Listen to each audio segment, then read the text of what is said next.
કેન્દ્રીય રેલવે મંત્રી અશ્વિની વૈષ્ણવે મીડિયા સાથે વાતચીત કરતા 3 મહત્વપૂર્ણ રેલવે પ્રોજેક્ટ્સ વિશે માહિતી આપી। કેન્દ્રીય રેલવે મંત્રી અશ્વિની વૈષ્ણવે મીડિયા સાથે 3 મહત્વપૂર્ણ રેલવે પ્રોજેક્ટ્સ વિશે માહિતી આપી, જે મુખ્ય માર્ગો પર કનેક્ટિવિટી અને ક્ષમતા વધારવાનો ઉદ્દેશ્ય ધરાવે છે।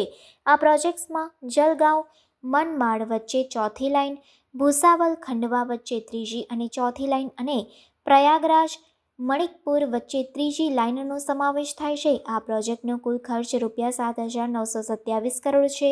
વૈષ્ણવે જણાવ્યું કે આ પ્રોજેક્ટ્સથી લોજિસ્ટિકલ કાર્યક્ષમતા સુધરશે, જેનાથી હાલની લાઇન ક્ષમતા વધશે અને પરિવહન નેટવર્કને મજબૂત બનાવશે। આથી આર્થિક વૃદ્ધિ ઝડપથી થશે અને પરિવહન ખર્ચમાં ઘટાડો થશે। આ પ્રોજેક્ટ્સ મહારાષ્ટ્ર, મધ્યપ્રદેશ અને ઉત્તર પ્રદેશના 7 જિલ્લાઓને આવરી લેશે અને ભારતીય રેલવે નેટવર્કમાં આશરે 639 કિલોમીટરનો વધારો કરશે। આ માર્ગો કૃષિ ઉત્પાદનો, ખાતરો, કોલસો, સ્ટીલ, સિમેન્ટ અને કન્ટેનરો જેવા સામાનના પરિવહન માટે મહત્વપૂર્ણ છે। વૈષ્ણવે વધુમાં જણાવ્યું કે ક્ષમતા વધારવાના કામોથી દર વર્ષે 51 મિલિયન ટન વધારાના માલવાહક ટ્રાફિકને સંભાળવાની શક્યતા છે, જે દેશના હવામાન લક્ષ્યોમાં યોગદાન આપશે અને 11 કરોડ વૃક્ષોના વાવેતર જેટલું કાર્બन डाइऑक्साइड उत्सर्जन घटाड़शे। प्रोजेक्ट से जो रेलवे का एक बहुत ही इम्पोर्टेंट कॉरिडोर है, वो कॉरिडोर जो हमारा पूर्वांचल से मुंबई को जोड़ने वाला कॉरिडोर है।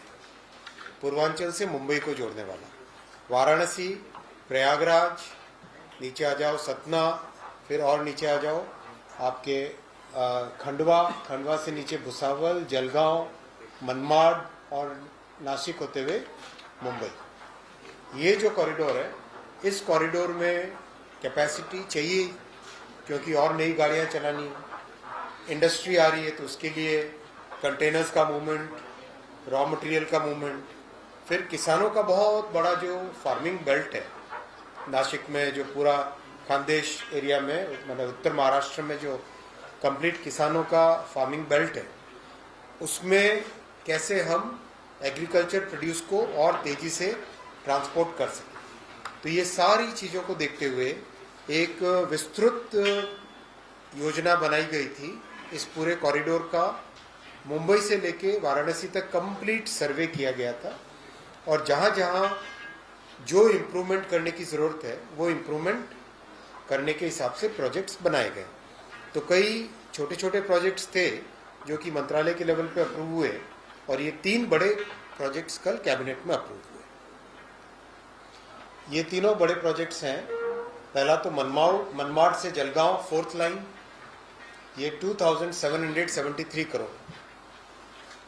फिर भुसावल से Khandwa 3rd and 4th line 3514 crore.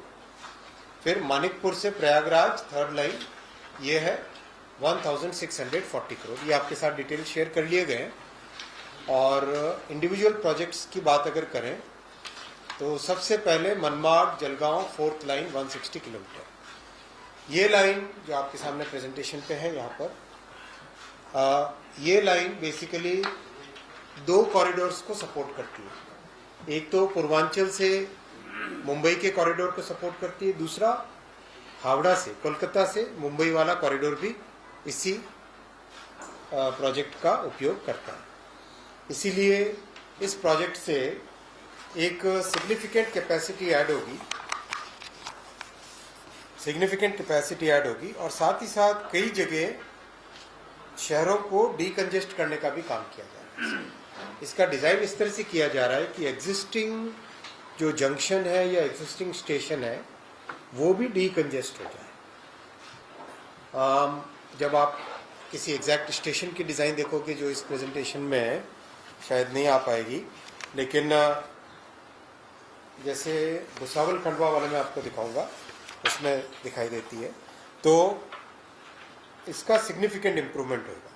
फिर जो महाराष्ट्र के पोर्ट्स हैं, उन पोर्ट्स विशेषकर जो वाढवन पोर्ट बनेगा और JNPT ऑलरेडी है और रोहा पोर्ट भी एक और है। तो इन पोर्ट्स का हिंटरलैंड के साथ कनेक्टिविटी बहुत बढ़ी है, चाहे उसमें एग्रीकल्चर का सामान हो, चाहे दूसरे प्रोडक्ट्स हो, इंडस्ट्रियल प्रोडक्ट्स हो, उन सब के लिए पोर्ट की कनेक्टिविटी सिग्निफिकेंटली इंप्रूव हो जाएगी। अभी हाल ही में आपकी जानकारी में होगा, एक बहुत अच्छा एक्सपेरिमेंट किया था नासिक में, शेतकारी समृद्धि रेल। शेतकारी समृद्धि रेल बने किसानों के बेनिफिट के लिए रेल, जो नॉर्थ के हैं उनके लिए।